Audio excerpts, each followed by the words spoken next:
As always, it is my pleasure that you join me for today's podcast of Second Chance Coaching.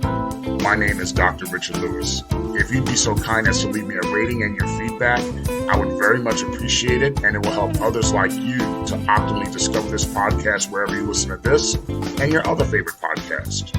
As you know, at Second Chance Coaching, we focus on seeing everyday life through the eyes of the returning citizen and highlighting the resiliency of the human spirit. I would love to work with you one-on-one, whether you're a returning citizen or coaching client seeking your second chance, or you're a representative of a business, college, or university seeking to integrate and support returning citizens in your respective organizational and learning environments. Please feel free to contact me via email at richard@secondchancecoaching.com or via Instagram at the Dr. Richard Lewis.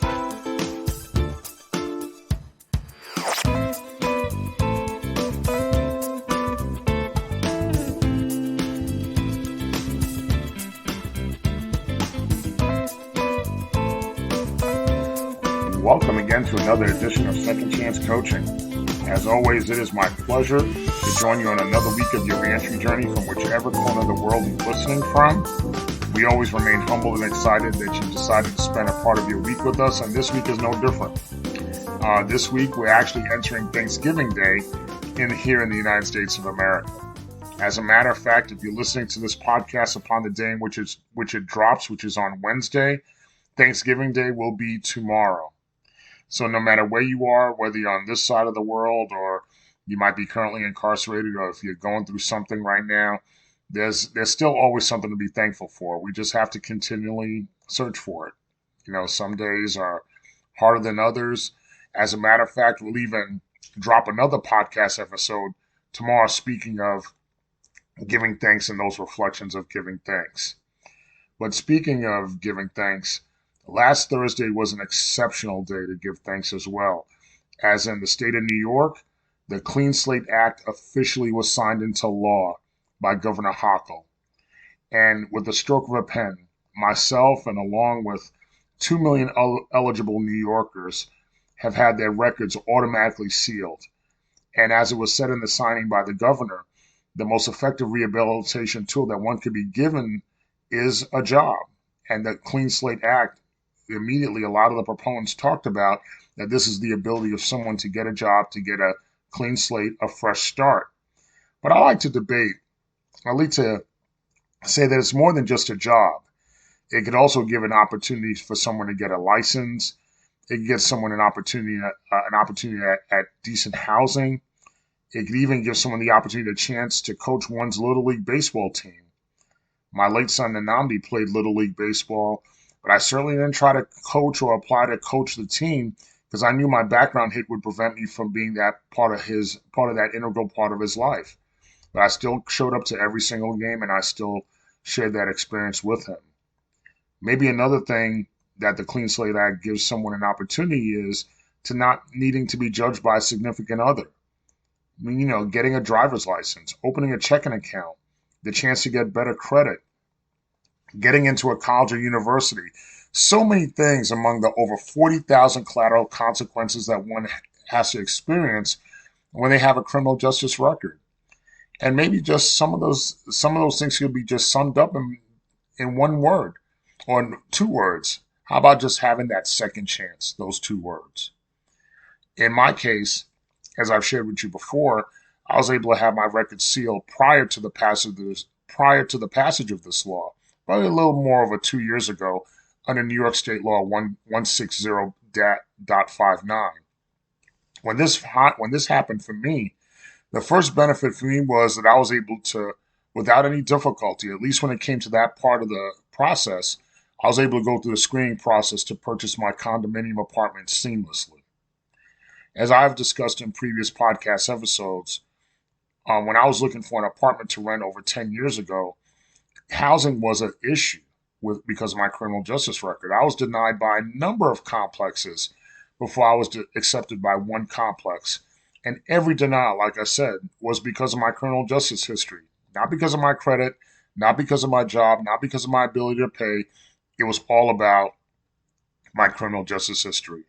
No matter what I said that has happened since then, no matter how much I accomplished, my criminal justice history hit from the year 2000 would still be a burden for me in that search of looking for housing. And I truly believe it still would be a burden for me today. We're talking about 40,000 collateral consequences to having a criminal record. I also talked about in past podcast episodes about one employment teaching opportunity passing me by or denied to me because of my criminal justice history. Even though they knew all of the good things that I had done since 2000, it just did not matter to them. Last Thursday, I remembered speaking to many folks who were involved in New York State's Clean Slate campaign, and I want to thank all of them. They did such a great job, did such hard work. They were delayed but not denied. Sometimes the legislative session ran out in some years and they couldn't get it through, but they got it through this year. And I remember when I spoke to some of the proponents of the Clean Slate campaign, I distinctly remember speaking to one person who just expressed themselves through nothing but tears of joy. They said to me, through their tears that they feel like their life had been reborn. They had been reborn. A second chance for them was not a pipe dream anymore. It was indeed a reality. And even though my record had been sealed 2 years earlier, since my record is also eligible for sealing under this new law, I also felt my heart so full of joy that I too expressed myself in that conversation through my tears. The tears were expressed not only because of remembering the criminal justice history, but remembered, going to court, remembered being convicted, remember being incarcerated, but also remembering the hope in coming home, and that hope being continually dashed as doors kept being closed to me or being closed to someone that has gone through this particular journey. So maybe those doors were closed to you, or you just kept, or could be like me. I just kept walking past certain doors as I knew they'd be closed to me anyway. So you might have been in that situation when you said, you know what, I won't even pursue that situation because I know that door is going to be closed to me.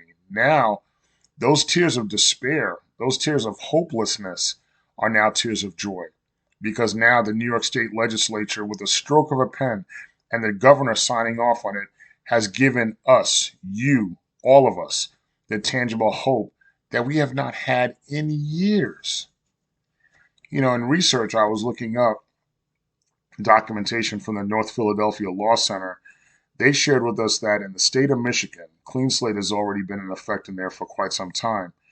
After record clearing, after having one's clean slate, the probability of employment rose by 6.5%, and the wages for returning citizens rose by 22%, or right around that area.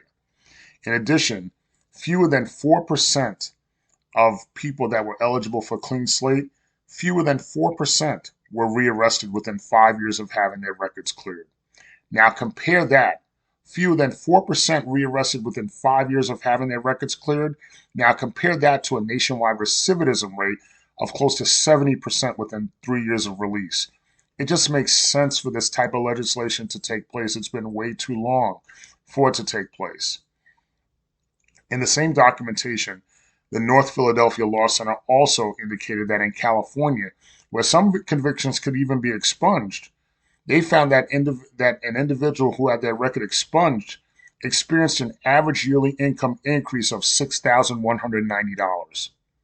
In addition, 93% of participants reported confidence in their future job prospects, which they were able to pursue and follow up on. Those are much more better statistics than going through the 70% recidivism rate.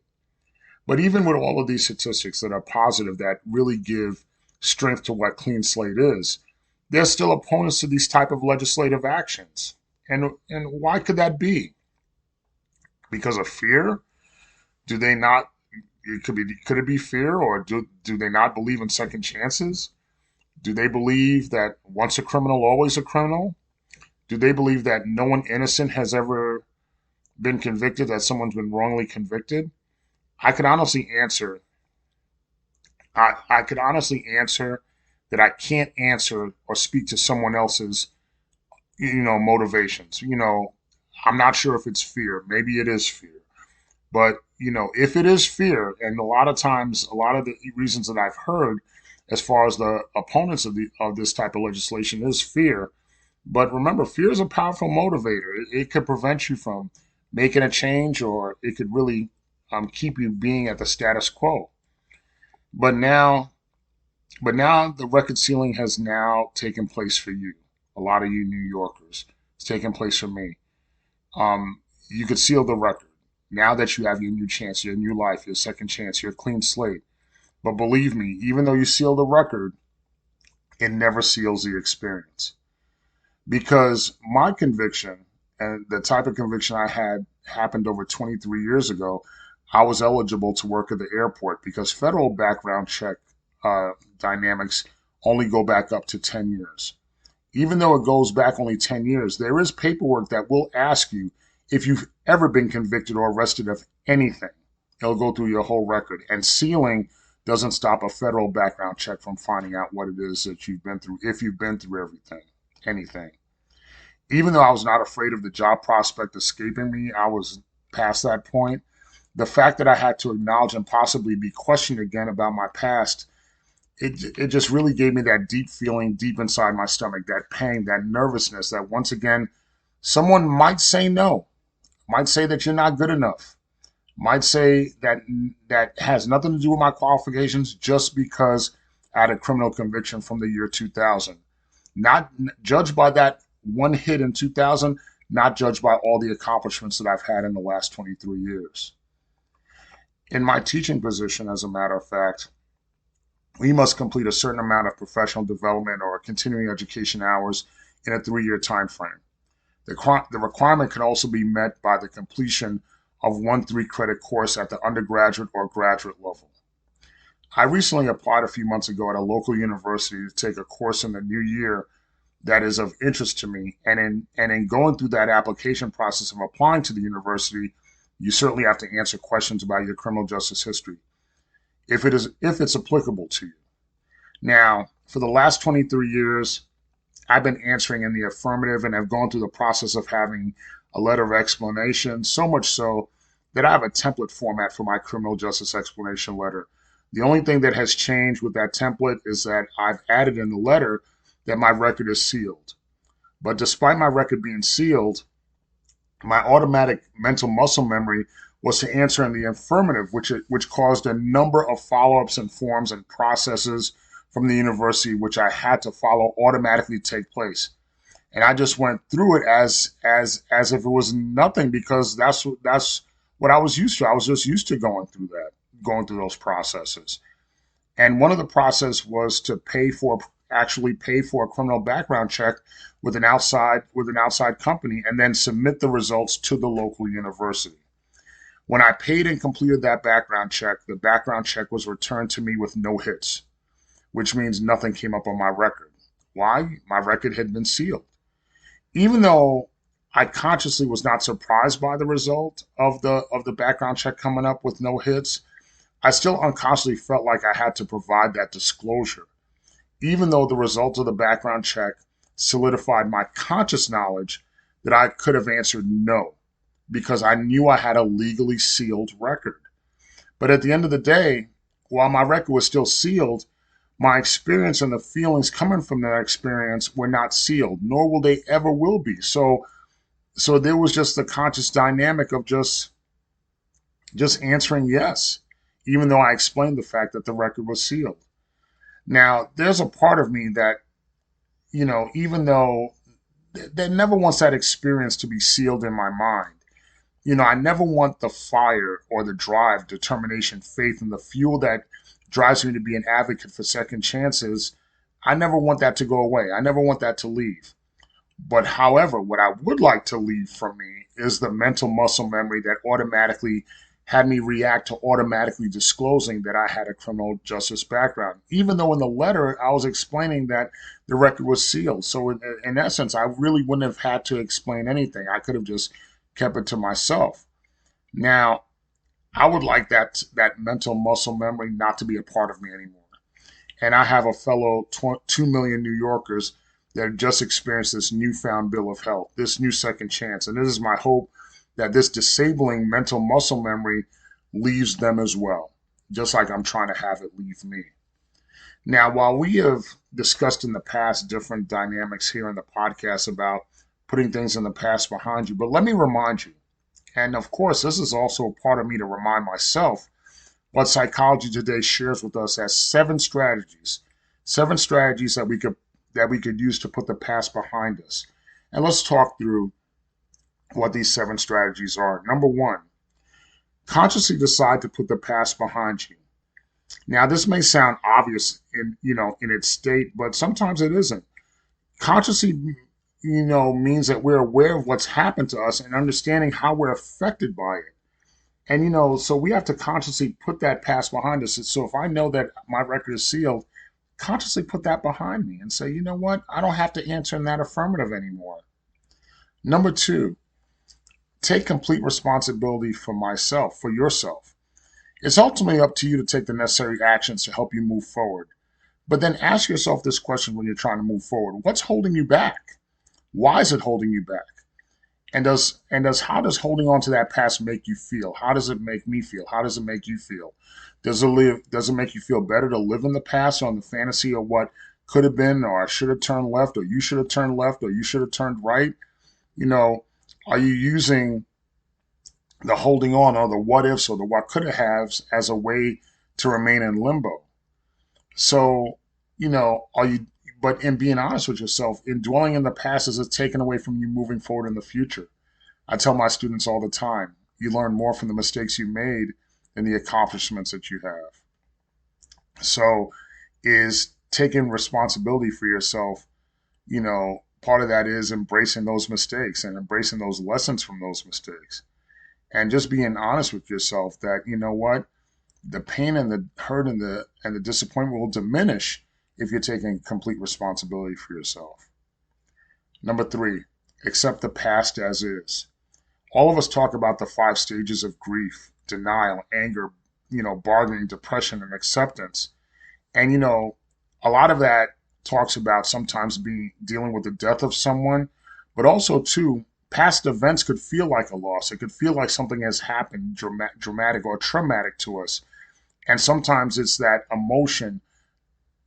We have to mourn the loss of the past or mourn the loss of what has happened, and just accept that this is what it is. This is what has happened. And it doesn't mean when you accept the past that you accept it, you accept, something in the sense of saying, oh, well, I wish it could have been something different, but you just accepted what it is, not what you wish you could have been. You accept the reality that the past is what it is. You've learned from it, but it opens a possibility of new things, different perspectives, new lessons. You've learned more from the mistakes that you've made, but you start with that by accepting the past as what it is. Number 4, make a plan for your immediate future. What's important to you going forward? What's important to you right now? What does the future look like? What do you want it to look like? Even if you're going to take small steps towards that future. Number 5, gather your strengths. What are your positive aspects? What are your talents, gifts, and assets? What are the small changes that you need to make the bigger changes? Determine what you'll need to make you happy. What empowers you? Put yourself first. Be a little selfish and gather your strengths and say, this is what I'm good at. This is what I could stand forward and stand in front of people and say, this is what I could do. This is what I have to offer. And this is what I have to give the world. And then that goes into number 6. Forgive yourself and forgive others. And I know that could be difficult, but it's important because the forgiveness allows you to accept past actions from yourself and others, even though you still may have questions and concerns about those actions. Staying stuck in the past and those emotions surrounding them is just such a waste of time. It just leaves you stuck and angry. No matter how many times you relive the past in your mind, you're not going to rewrite or reimagine it. You're not going to reimagine that someone did better when they didn't. So, sometimes you forgive those past events and people. It helps you move on to the next phase, and it doesn't leave you stuck. Likewise, the hardest person that you may have to forgive is yourself. Forgive yourself for whatever it is that you've done. Sometimes, you didn't have all the information. You did the best you could. And sometimes a mistake was made. And maybe your best wasn't good enough on that day. But tomorrow your best will be good enough. But forgive yourself first and forgive others that have done harm to you so you could sit there and let that go. And that goes into number 7, learning the lessons from the past. As with anything that happens to us, as I always say, you learn more from the mistakes you've made. As anything that happens to us in life, there's always new things to learn about ourselves. When things don't work out, events don't work out, sometimes those emotions of anger, hurt, disappointment, they're really hard to deal with. But when things don't work out for us, we feel deprived. We may feel rejected. Our self-esteem may take a hit. But these life lessons are good for us if you sit there and listen to them. If you wait long enough to listen, if you take the time to say, let me learn from those mistakes that I've made so I can make better choices moving forward. And speaking of that local university, even though I sat there and was very, very honest and I was affirmative in saying what it is that I had to say, even though there was no background check hits, I received a letter just today, an email just from them today, that the committee that reviews admission into that local university unanimously accepted me to go into that program. And I'm not going to finish the program. I'm just trying to take a class. But it felt affirming to say I was accepted into that program. And despite the fact that I sat there and owned and affirmatively answered everything that I had to say, even though I didn't have to. But it was affirming that they still accepted me. But today, as every day, when my day happened, when my record was sealed, when I had my second chance, that was the first day of the rest of my life. And now today, those of you who have now this law this Clean Slate Act in New York State that has given you that second chance. Now, some of you are now living with your clean slate. You have that. Today's your new day. Today's your second chance. And now the only direction you need to go into now is to just move forward. You have the rest of your life in front of you. You have the rewards, the joys, no more tears, just tears of joy. All of that is resting right in front of you if you go out and take it. And I know you will. Once again, I want to thank you always for sharing your time with me. Thank you for continuing to spread Second Chance Coaching to your friends, family, and loved ones. Thank you again for joining us. I look forward to spending time with you again next week. But before I spend time with you again next week, I'll be spending a little bit of time with you tomorrow for Thanksgiving. So I look forward to talking to you then.